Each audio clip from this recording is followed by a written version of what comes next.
Assalamualaikum warahmatullahi wabarakatuh.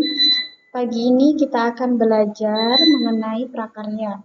Sebelum kita memulai pembelajaran pada pagi hari ini, alangkah lebih baiknya siapkan alat tulis kalian beserta buku paket dan buku LKS. Di sini kita akan belajar mengenai bab 4 yaitu pengolahan hasil peternakan dan perikanan.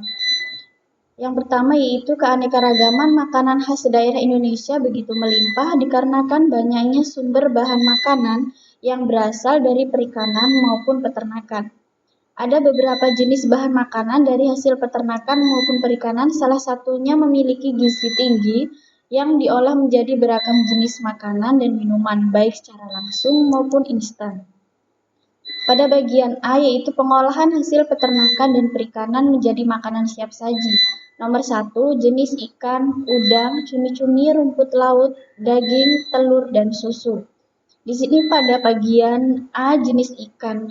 Bisa kalian amati di sini ada gambarnya. Pengertian ikan adalah anggota Poikiloterm atau berdarah dingin yang hidup di air dan bernapas dengan menggunakan insang. Beberapa jenis spesies ikan yang dapat dibudidayakan yaitu yang pertama, ikan perairan tawar adalah ikan yang menghabiskan sebagian atau seluruh hidupnya di air tawar, seperti sungai dan danau.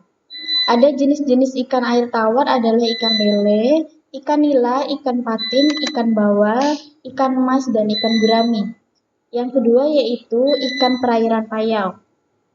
Adalah ikan yang hidupnya di perairan yang merupakan percampuran antara perairan tawar dan laut seperti muara sungai. Jenis-jenis ikan air payau adalah ikan bandeng dan ikan kakap. Yang ketiga yaitu ikan perairan laut adalah ikan yang hidup di laut dengan salinitas di atas 30 ppm.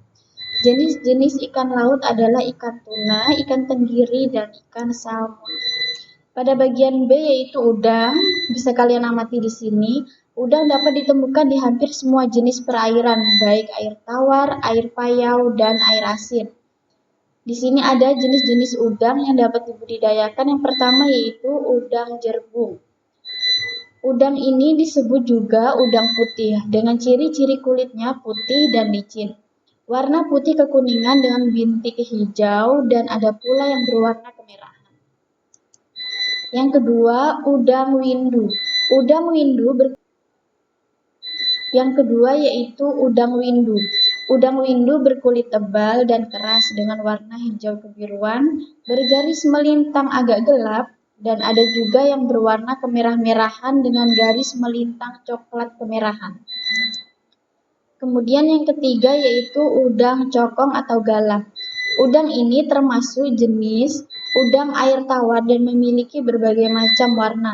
Ada yang hijau kebiruan, hijau kecoklatan, dan bercak seperti udang windu namun bentuknya lebih bulat. Yang keempat, udang rebon. Udang ini berukuran kecil-kecil dan berwarna kemerah-merahan.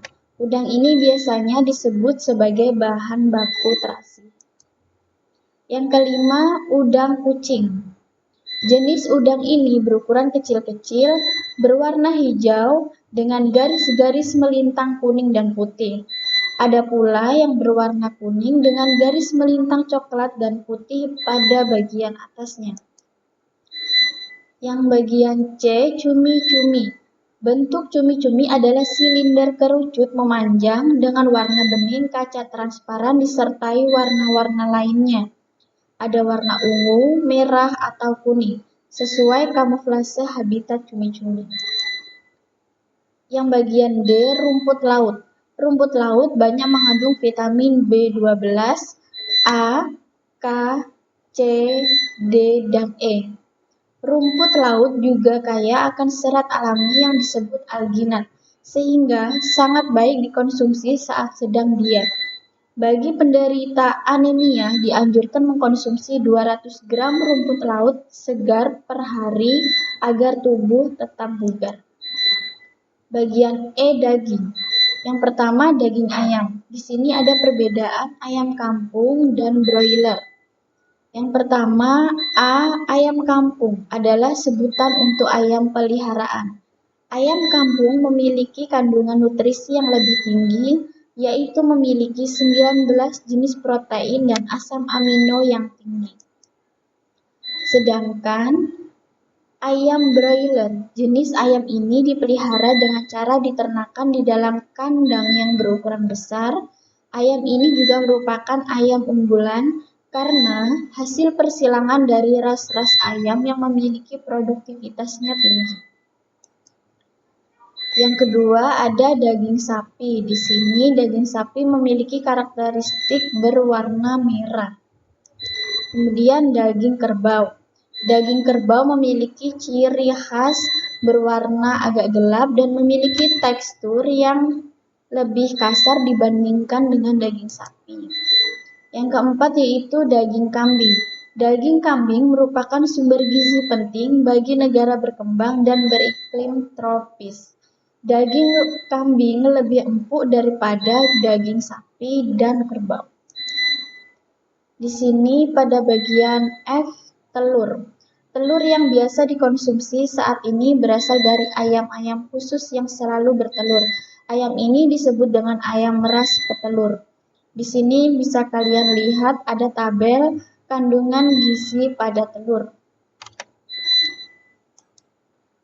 Kemudian bagian G yaitu susu. Susu merupakan media yang baik bagi pertumbuhan mikroorganisme dan mudah mengalami kerusakan.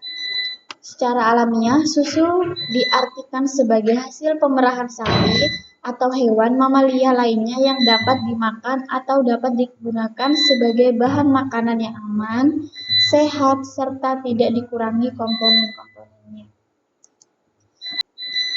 Sekian pembelajaran materi kita pada hari ini. Cukup sekian dan terima kasih. Wassalamualaikum warahmatullahi wabarakatuh.